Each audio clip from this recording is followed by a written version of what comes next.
I just saw numbers, then they had like numbers on the side. I didn't understand anything on that schedule at all. And it was a teacher, so they were like, you know, she was one of the counselors who showed me how to get to class.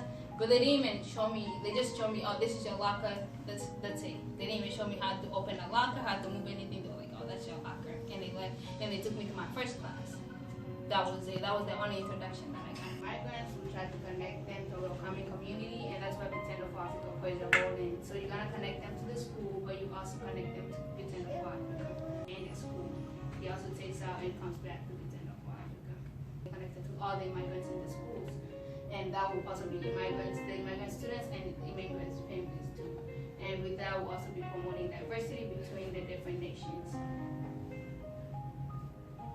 Yeah, the goals are to try to make it a smooth transition to the Africans and immigrants to get used to being in schools and having to go to classes and stuff. And we give tours, like try to help them get accustomed to the new classes and stuff. We connect immigrants to other communities and parts that they can relate to. Teachers, especially the young teachers, and also immigrants who are already in schools. I didn't know how to go to my next class. I didn't even understand the room numbers and everything, because you know in Kenya you don't have none of that. Is it the teachers that move, or is it the kids that move? Because like in Kenya, the teachers move. It was an English class, but it was also like, it was an English class for like people who come. It was like a kind of an ELL class type of way. Like the teacher who taught there was some of the immigrants there. And I had to introduce myself. I think I said my name like 5 times, and nobody was understanding what I was saying.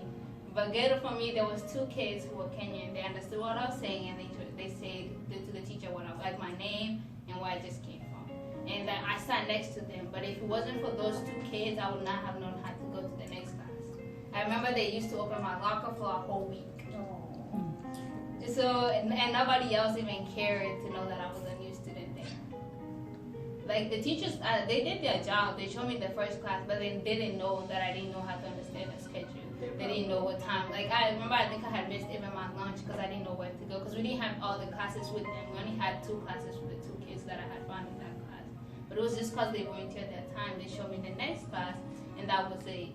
So then that day I was fully confused. I didn't know what lunch to go to. I couldn't even open my locker to like even put anything. So I remember the first day I didn't even touch my locker. Then the next day when I was walking into school, that's when I saw them, and they were like, okay, we'll be helping with your locker. Because they were like, they taught me how to do, is it left, right, left, something like that? Yeah, left, right. So I had to say that every single time I opened my locker, probably because they have the semester.